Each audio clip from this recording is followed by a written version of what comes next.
Okay, welcome to the replay, and to all of you joining me live, welcome. Sean, thank you for joining. Luis, King John Washer, welcome to today's broadcast. Today we're going to talk about 3 important memory principles to help you memorize anything, and I'm going to let you know how I use these principles to memorize all 100 plus of my students' names. Let me turn this around and say a quick hello. So, my name is Dr. Joe McCullough. Let me move this up. I'm the physics program chair at Cabrillo College in Santa Cruz, California, and I made a commitment to get on Periscope every single day to share daily doses of dopamine through education, entertainment, and inspiration. And today I want to talk about memory, 3 important memory techniques and how you can use them to memorize anything quickly. And then I'll tell you how I use them specifically to memorize all of my students' names in a day or 2, and actually just a couple hours total of study time. And let me just say, stupid humans joined. Welcome.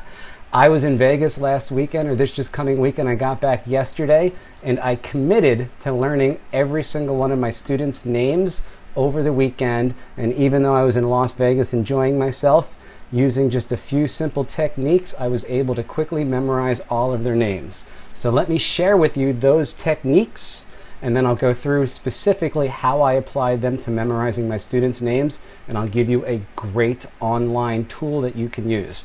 First memory technique is called spaced repetition. What this means is, if you're going to learn something, you have to spread out the learning, spread out the studying.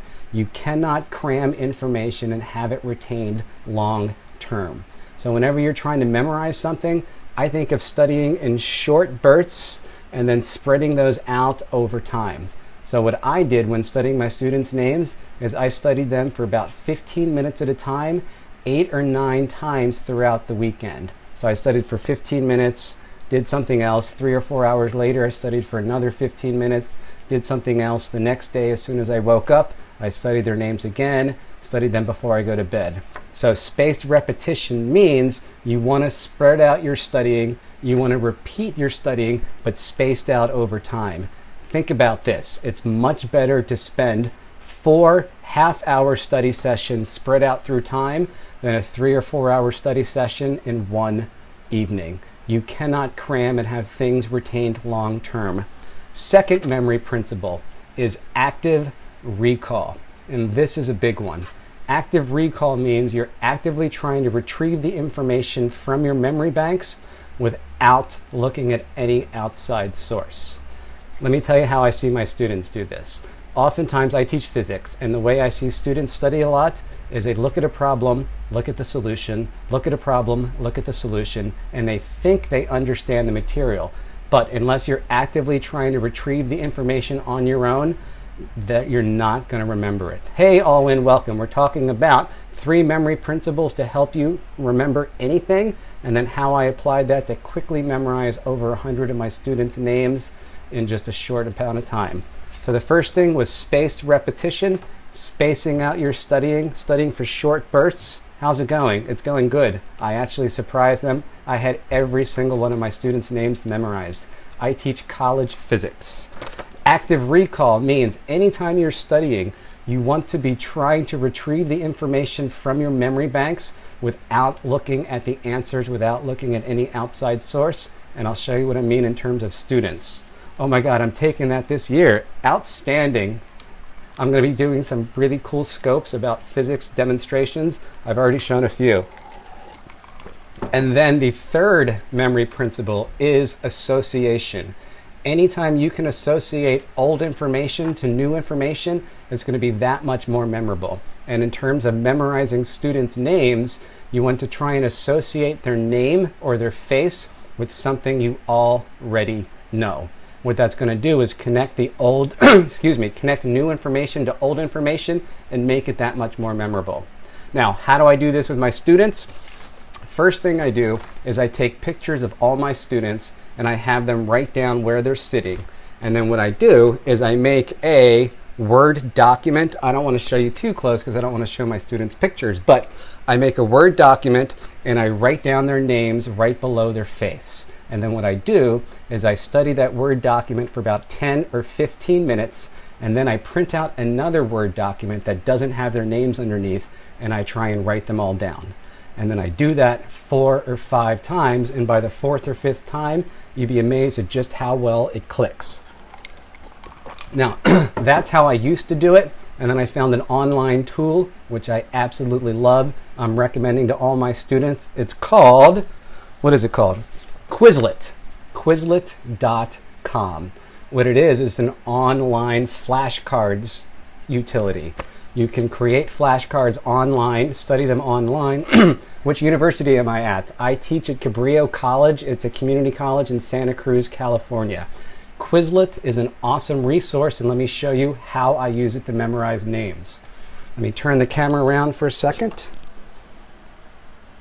What I did is I just created a little example for you that is not my students, but just an example that I wanted to show you. So let's say I was trying to memorize a bunch of students' names. So what I did is I uploaded all of their pictures and their names, and I can use this as a flashcard. And the other nice thing about Quizlet is you can record your own voice. So let me just show you. So I would look at this picture, try and remember the name, Angelina Jolie. and then I record my voice saying the name. Russell Crowe. Ben Affleck.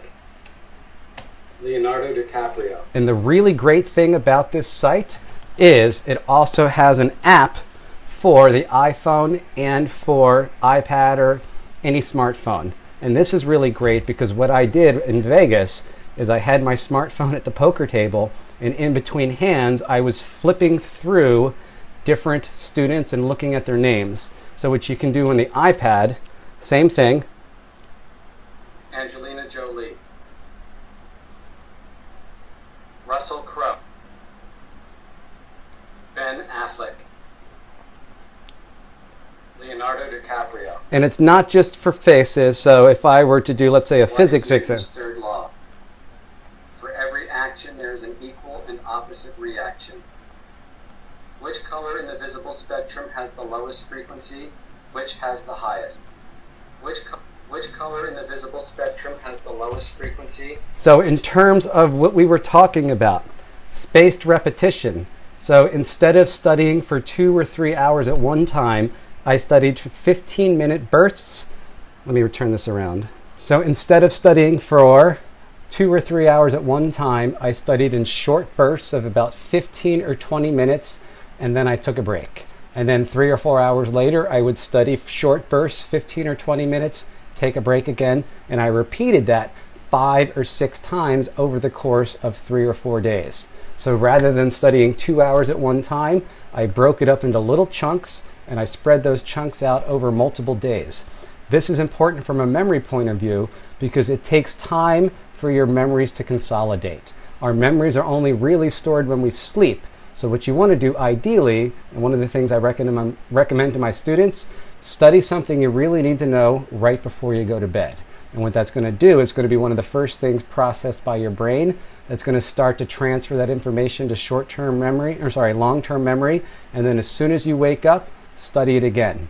So spaced repetition, I studied my students' names 5 or 6 or 7 times over the course of 3 or 4 days, studying in 15-20-minute chunks. 2, active recall. What this means is, as soon as I see the face, I do not look at their name. So I would look at the face, try and retrieve the information on my own before I looked at their name. This is one of the reasons that flashcards are so great. And then the third one is association. When I'm looking at my students' names, I'm trying to associate the name or the face with something I already know, creating some kind of mental image. Anytime that you can associate new information to old information or associate their name or their face with something memorable, it's going to stick.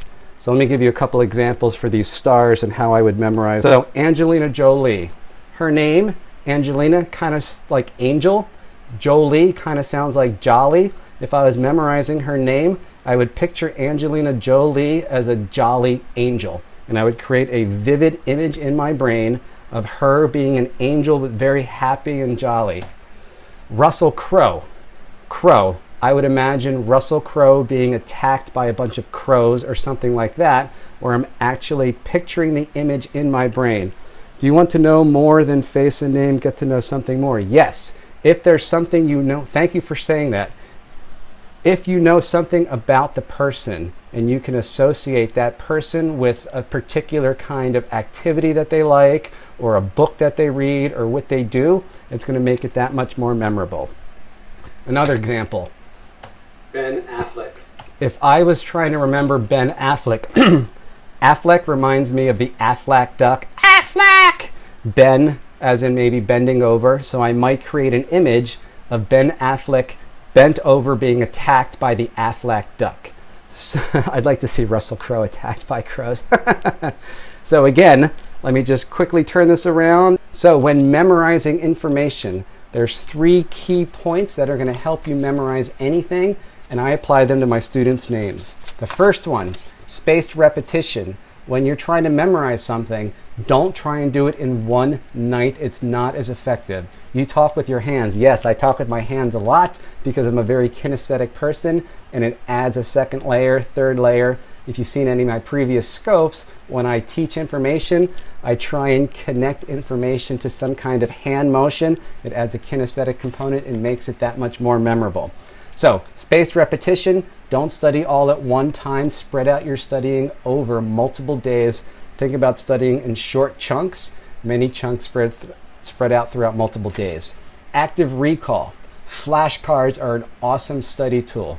There's a difference between what I call recallable memory and recognizable memory. Recognizable memory is something like you read the sentence, Paris is the capital of France, and you recognize that that's true. There's a difference between recognizing something's true and then being able to retrieve the information on your own. So there's a difference between reading Paris is the capital of France and knowing it's true, and being able to answer the question, what is the capital of France? Is it Quizlet you use? Yes. Quizlet is awesome. I highly recommend it. And then the third one is association.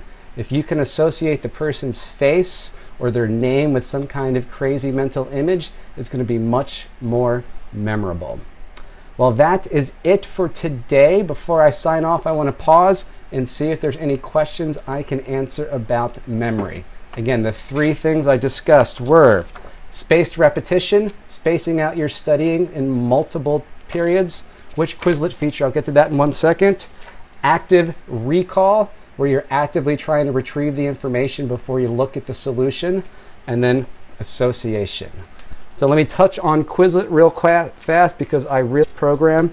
Now, Quizlet is free as long as you don't want to upload any pictures or record your own voice.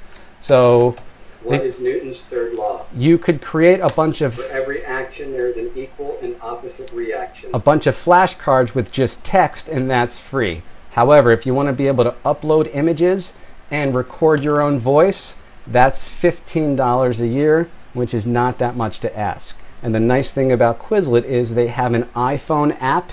They have a smart... Use that to study whenever you want. So I have all of my students' names in Quizlet, and I can use my iPhone to study at any time I want. And I just heard my wife and daughter got home, so I'm about to sign out. Before I do, let me answer any quick questions you have on memory and how you can use these techniques. My mom's caregiver scared it will be M1 days, tips to help my memory. I didn't quite catch that. It disappeared. If you want to ask me one more time, that would be great. If not, let me just tell you who I am. Alzheimer's. I don't have any kind of expertise in terms of Alzheimer's. Do you create a study set on Quizlet? I have not created study sets for my students. I've really been using Quizlet specifically to memorize my students' names. Worried about my memory. So let me just say real quick that memory is not something you're born with, either a great memory or a poor memory. The only thing there is a trained memory or an untrained memory. Everybody can improve their memory using simple techniques. There's a bunch of great books out there, and over the course of the next year, I'm going to be talking more about memory. Well, for those of you who have been with me the whole time, thank you so much. My name's Dr. Joe McCullough. I'm the physics program chair at Cabrillo College, and I made a commitment to get on Periscope every single day to share daily doses of dopamine through education, entertainment, and inspiration. Thank you. You're so welcome. Great session. Thank you. If you've enjoyed this, please follow me. Swipe from left to right on an iPhone, straight up on an Android. Follow me. Share this with people that you know. And I will be back tomorrow with some more great content. Thank you so much, and I hope to see you tomorrow. Joe signing out.